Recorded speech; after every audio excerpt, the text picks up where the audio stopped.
अक्षा बाबूजी, हम भोजपुरी लोकगीत बिरहा गायक अजित यादव उर्फ शेरा भाई, शिष्य श्री राम अवध यादव, अवहतपुर जौनपुर की धरती से आप लोगों के बीच में एक अनोखा प्रसंग, एक अजीबो गरीब बिरहा, जिस बिरहे का नाम है कालिदास की करिश्मा उर्फ मत्स्य पुराण कांड। जरा इस बिरहा को सुनेंगे तो हमें उम्मीद है कि आप लोग इसे जरूर जरूर पसंद करेंगे। आइए मास्टर जी, 4 लाइन भूमिका के भाव में कहना है।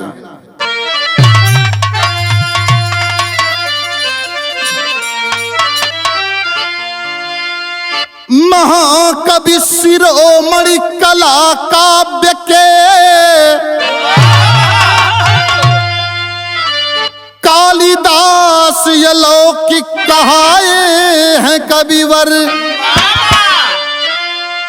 साहित्य सागर में बुद्धि के कुंजी से शब्दों की सरिता मिलाए हैं कविवर। भ्रमत भास कर भेद पा ना सके हैं, हृदय मध्य ज्योति जलाए हैं कविवर।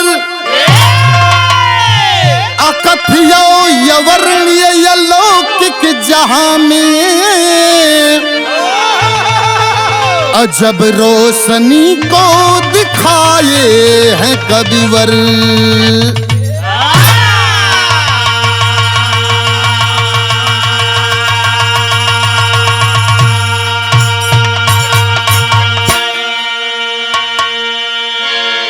महाकवि कालिदास जी के विषय में लिखा गया, लेकिन यहाँ एक लाइन कव्वाली का टुकड़ा है मास्टर।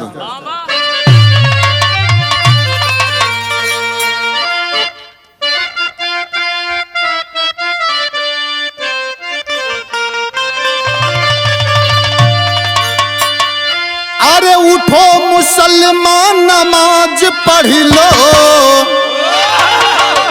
उठो मुसलमान नमाज पढ़ लो, अभी मेरा सर कटा नहीं है।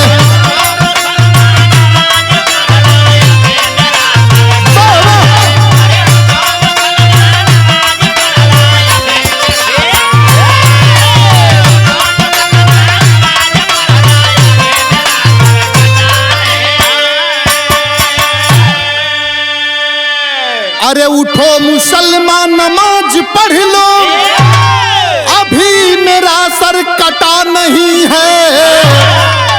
अरे हुसैन ने जो दिया शहादत, हुसैन ने जो दिया शहादत, वैसा कोई किया नहीं है।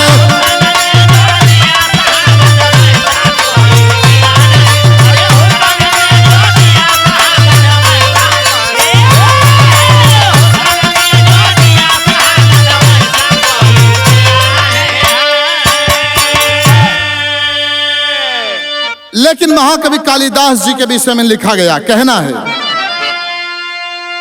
कविवर कालिदास जी का, कविवर कालिदास जी का जग में ऊंचा मान है।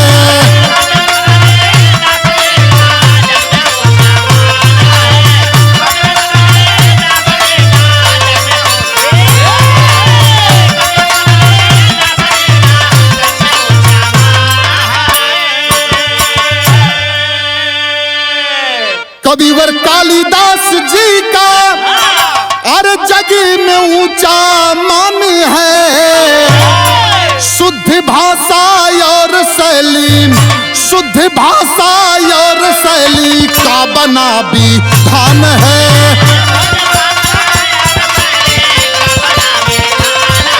बहुत अच्छे, बहुत अच्छे।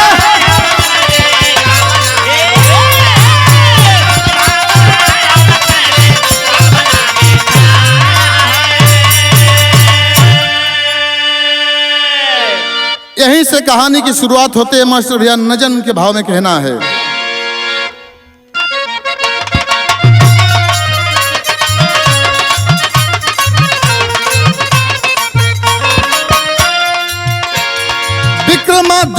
ही पद्मही के ताज रहे, सभी राजाओं में राजाओं महाराज रहे।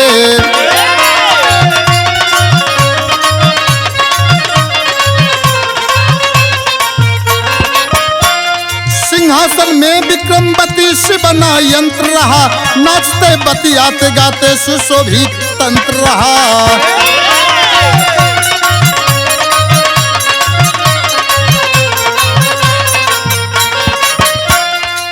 खास दरबार में नवरत्नों की पहचान रही, सबसे ज्यादा कालिदास जी की मान रही।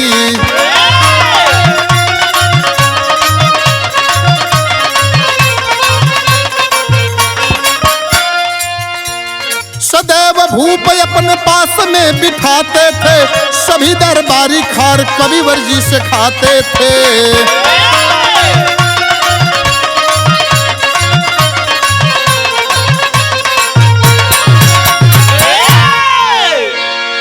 भैया राजा विक्रमादित्य के दरबार में दूध का दूध पानी का पानी हुआ करता था। इतिहास में राजा विक्रमादित्य सबसे न्याय प्रिय राजा माने जाते हैं। राजा विक्रमादित्य के नवरत्नों में से एक कवि कालिदास जी रहे। राजा विक्रमादित्य कवि कालिदास जी को सबसे अधिक मानते थे, लेकिन ये चीज देख करके और 8 लोगों को ईर्ष्या होने लगी, लोग जलने लगे। उनसे जब जलने लगे तो एक युक्ति बनाते हैं कि राजा विक्रमादित्य के नजरों से कभी कालिदास जी को कैसे गिरा दिया जाए। लोग युक्ति बनाते हैं। एक लाइन गीत है मास्टर।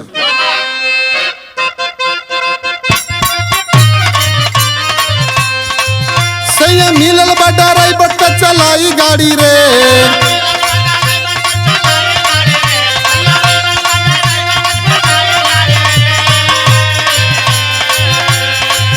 सैया मिलल बडाराई बट्टा चलाई गाड़ी रे, करी पाउच का पियाई त लड़ाई गाड़ी रे।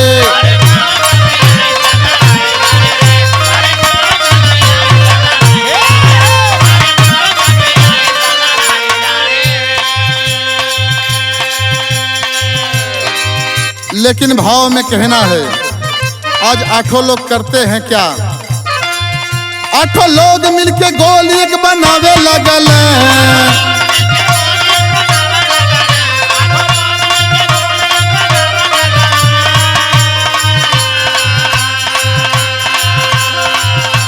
लोग मिलके गोल एक बनावे लगल, जाके राजा जी से चुगली लगावे लगल।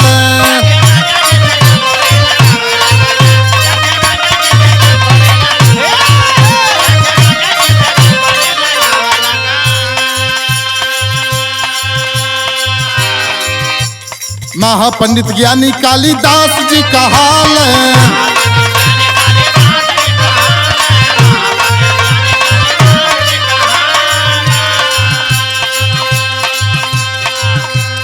बिन मछरी का महाराज नहीं खाल है।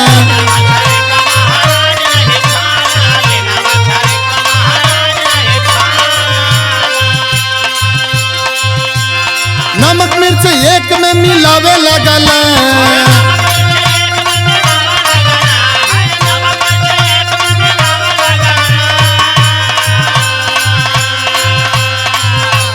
नमक मिर्च एक में मिलावे लगल, जाके राजा जी से चुगली लगावे लगल।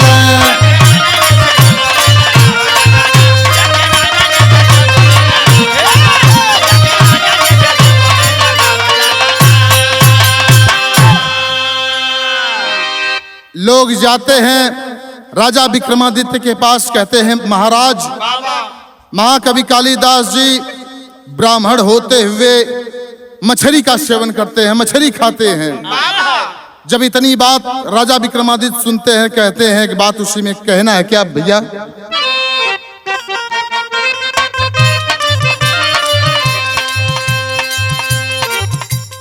डांटे महाराज बात ऐसे नहीं मानब,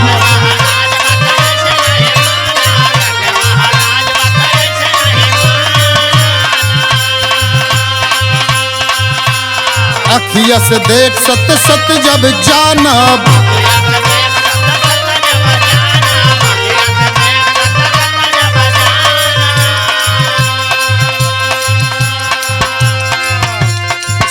ही के राजा दूर दूर आवे लगल।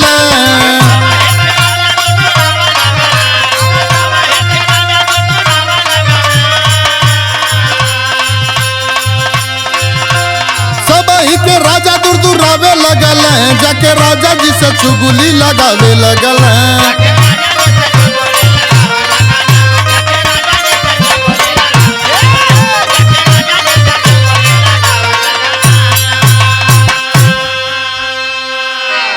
राजा विक्रमादित्य कहते हैं कि जब तक मैं अपनी आंखों से देख नहीं लूंगा, आप लोगों की बातों पर विश्वास नहीं करूंगा। अरे भैया, डांटते हुए राजा विक्रमादित्य एक बात विरहा की शैली में कहते हैं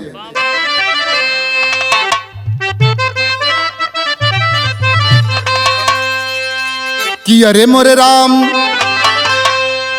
ओही के कालिदास सब कहे, ओही के कालिदास सब कहे। और तो जकरी बाणी में बीड़ा वादन के निवास, हानिवास हानिवास। जकरी बाणी में बीड़ा वादन के निवास, ओही के कालिदास सब कहे।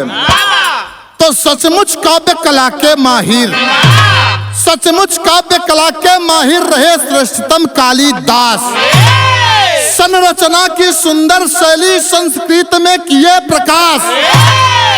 ए राजा विक्रमादित्य महाकवि कालिदास की विशेषता बताते हैं कि शोभा सदा विक्रमादित्य की, बढ़ा रहे दरबार में खास।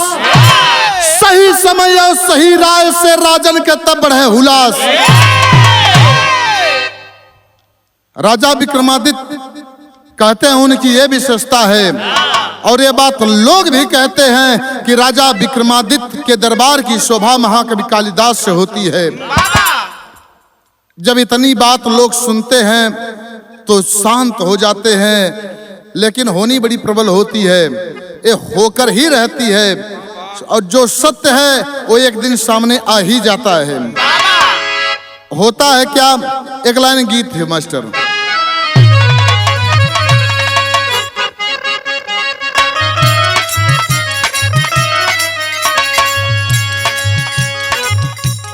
हमारा के पागल बनावल हो बंगाल के बबुनिया।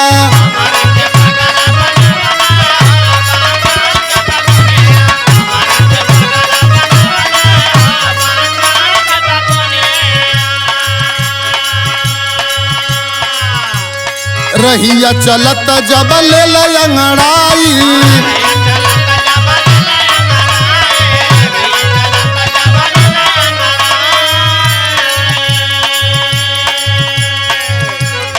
अखिया पे काला काला चश्मा लगाई।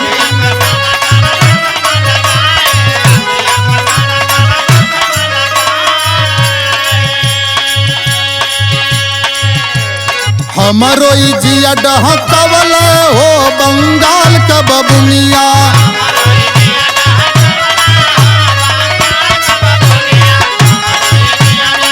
बाबा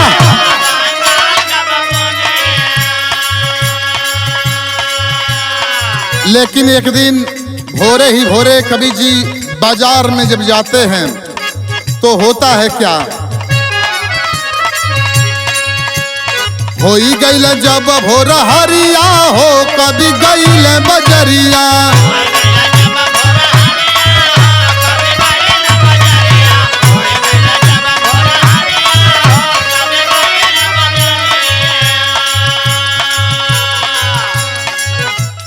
जाई के बजरिया से किनल मछरिया,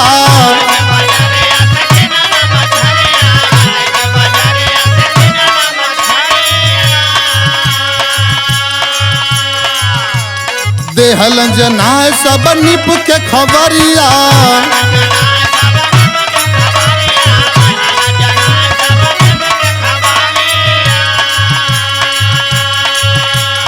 अब देखा अपनी नजरिया हो कभी गईल बजरिया।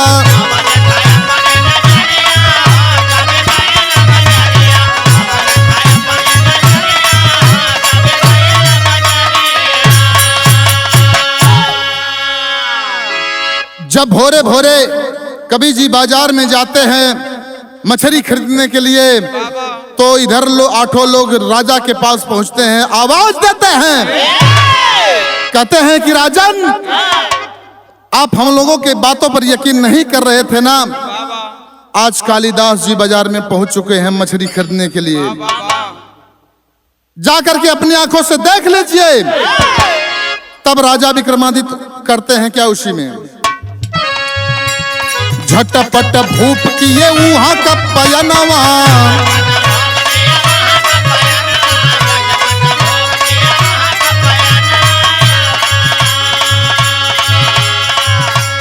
पड़ गए कवि कालिदास जी समनवा,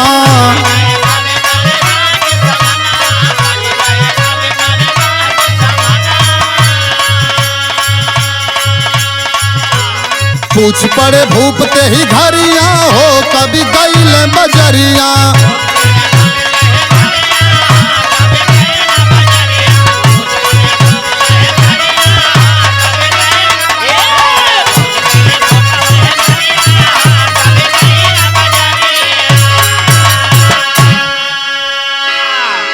राजा विक्रमादित्य लोगों की बात को सुन करके तुरंत बाजार में पहुंच जाते हैं। कवि कालिदास जी के सामने पहुंचते हैं, आवाज देते हैं, कहते हैं अरे कवि जी, आप इतने भोरे भोरे बाजार में क्या कर रहे हैं? कवि जी सकुचाने लगे। अब सोचते हैं कि हे भगवान क्या करूं, लेकिन फिर होता है क्या, एक लाइन गीत बदल गई।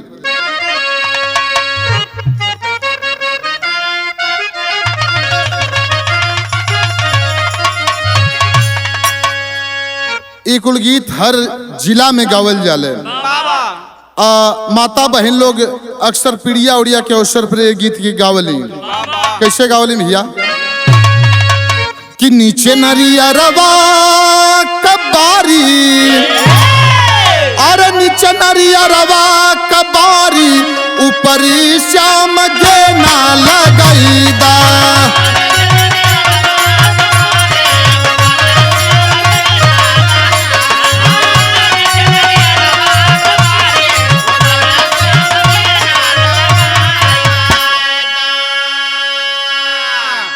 कबो कबो इधर पूर्व साइड में जीबा यही गीतिया की गावली कि हम नवरंगीन सपाती, अरे हम नवरंगीन सपाती, बलमा बदमाशी में फंसी गए,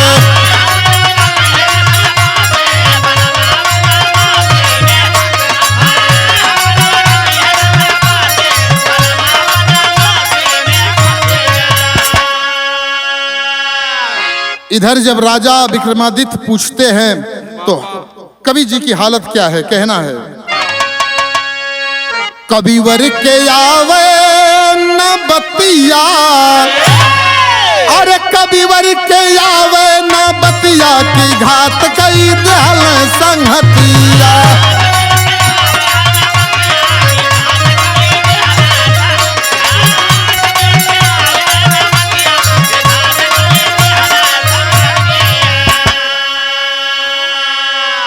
अरे बिगड़ल बाउन कर हालतिया, अरे बिगड़ल बाउन कर हालतिया, की घात कई दहल संहतिया,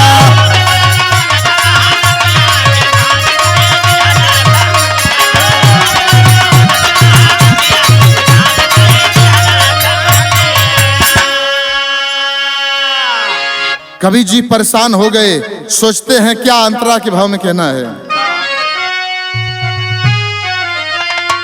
अरे कविवर जी सोचे लयब का बताई, फंस गईली जलिया में कहवा छिपाई,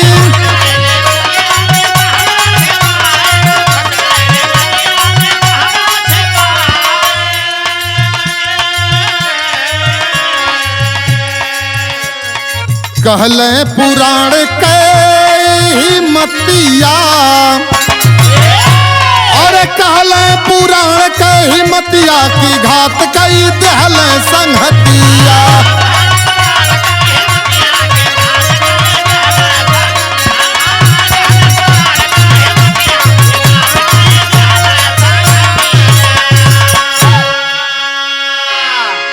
इधर राजा विक्रमादित्य जी कवि कालिदास जी से पूछते हैं कि कविवर, ये पोटरी में क्या लिए हैं आप?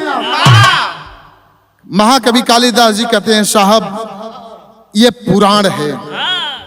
जब पुराण का नाम लेते हैं राजा विक्रमादित्य तो जानते थे, जब पुराण का नाम लेते हैं तो तुरंत राजा विक्रमादित्य सवाल करते हैं उसी में, अरे चटभूप पूछ दिए कवन पुराण बाम, और कविवर के दिलवों पे गिरल पसाण बा।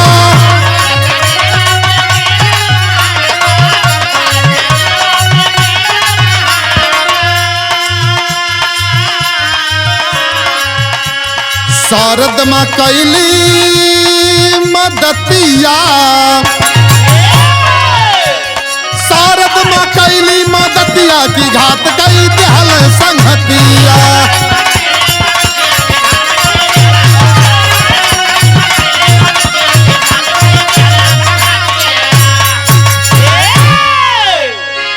तुरंत राजा विक्रमादित्य सवाल करते हैं कि कौन सा पुराण है? अब तो अवाक रह गए कि अब तक तो मैं छिपाता रहा, अब तो पूछ रहे हैं कि कौन सा पुराण है, अब कौन सा पुराण बताऊं? तुरंत माँ शारदा का आवाहन करते हैं। माँ शारदा उनके जिह्वा पर आसन मार लेती हैं और उनके मदद के लिए तत्पर हो जाती हैं।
तब कहते हैं साहब ये मत्स्य पुराण है। इतने पर भी झूठ बोलने से नहीं रुकते हैं। तो अब राजा विक्रमादित्य जब उनके हाथों में वो बगल में वो पुराण देखते हैं तो सोचते हैं कि महाकवि कालिदास जी झूठ पर झूठ बोलते चले जा रहे हैं। तो उस पुराण से पानी टपक रहा था, उस पोटरी से पानी टपक रहा था। राजा विक्रमादित्य उस पानी को देख करके पूछते हैं कि साहब एक ऐसा पानी टपक रहा है। तब बताते हैं उसी में, अरे पहले से भी गाढ़ भयल कविवर के अकल चकराई हो, अरसना ऊपर हंस वाहिनी बिहसत लगे सहाई हो। अरे देवासुर संग्राम में भयल विनाश पास में राजा जी, अब जाचू है गले हाड़ या मास पास में राजा जी।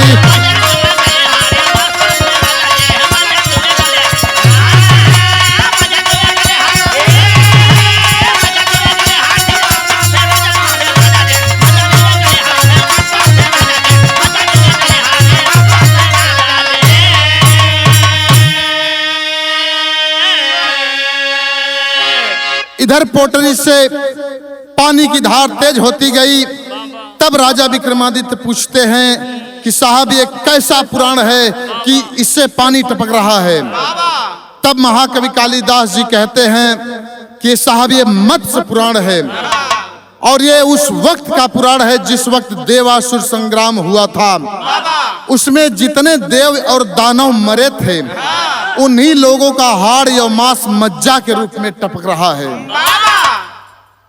जब इतनी बात राजा विक्रमादित्य सुनते हैं, कहते हैं साहब जब उस वक्त का पुराण है, इतना अनोखा पुराण है, तो मैं इसे देखना चाहूंगा। होता क्या आलाम बाबा।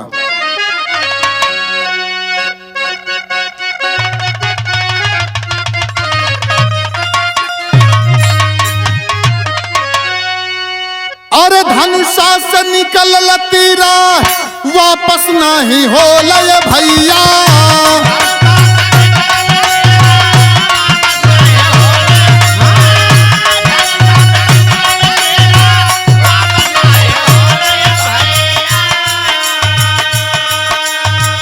चुअल फल लागे नहीं फिर जाके डार।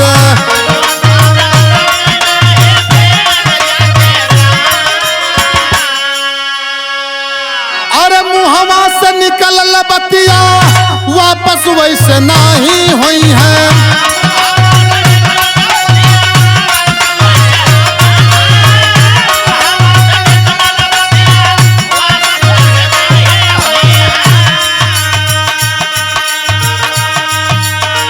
भूप प्रश्न काई दहल अब की बारियार।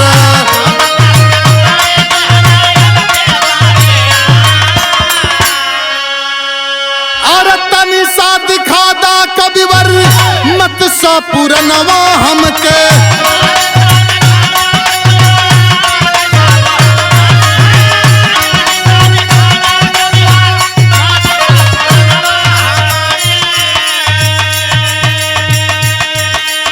सुनते कभी के चढ़ल की जरा बुखार।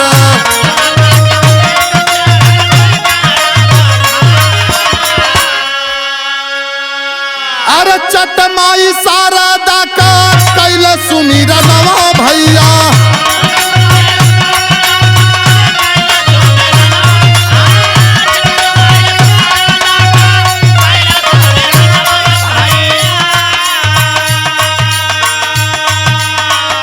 रौरे हाथ माई हौवे लजिए हो हमार।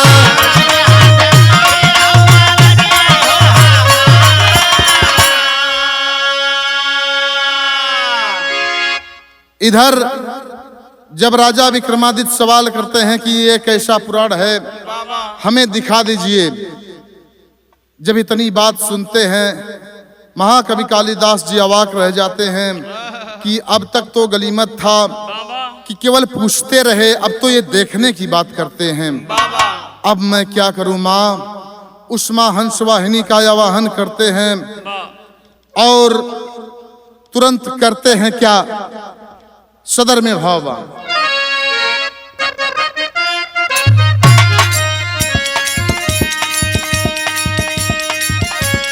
फेंक दिए बगल से मत्स्य पोटरिया।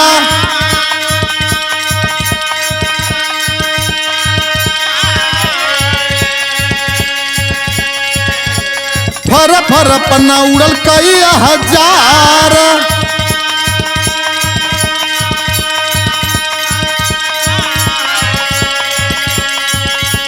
फर फर पन्ना उड़ल कई हजार।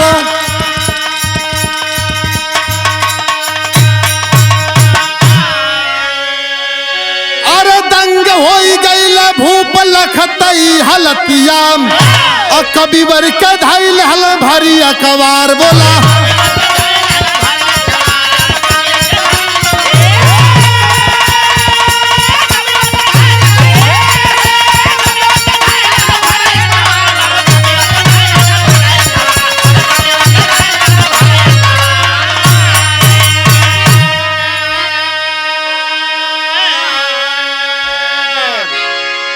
राजा विक्रमादित्य के बार बार पूछने पर जब वो देखने की बात करते हैं तो तुरंत मां शारदा का आवाहन करके उस पोटरी को यूं ही फेंकते हैं। उस पोटरी से फर फर फर फर पन्नों की लड़ी लग गई।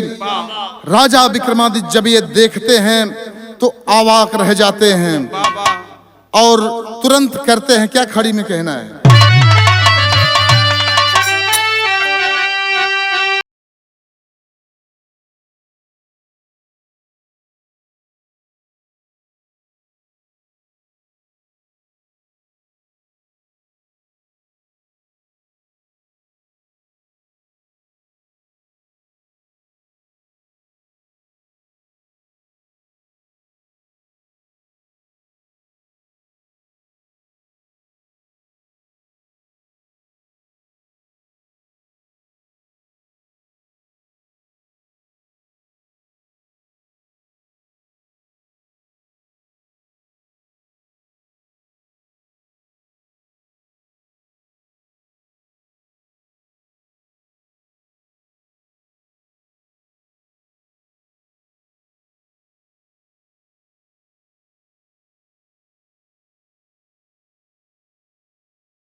और अपने राज दरबार में लेकर के जाते हैं, यथोचित सम्मान करते हैं और अपने बराबर आसन दे करके उनका मान बढ़ाते हैं।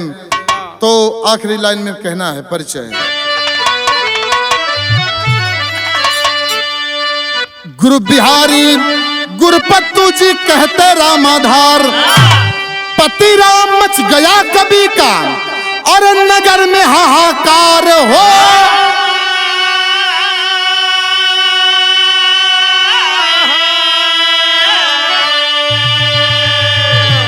वही के कालिदास सब कहे, यादव अवधि अजित भोला का रखते यास। वही के कालिदास सब कहे।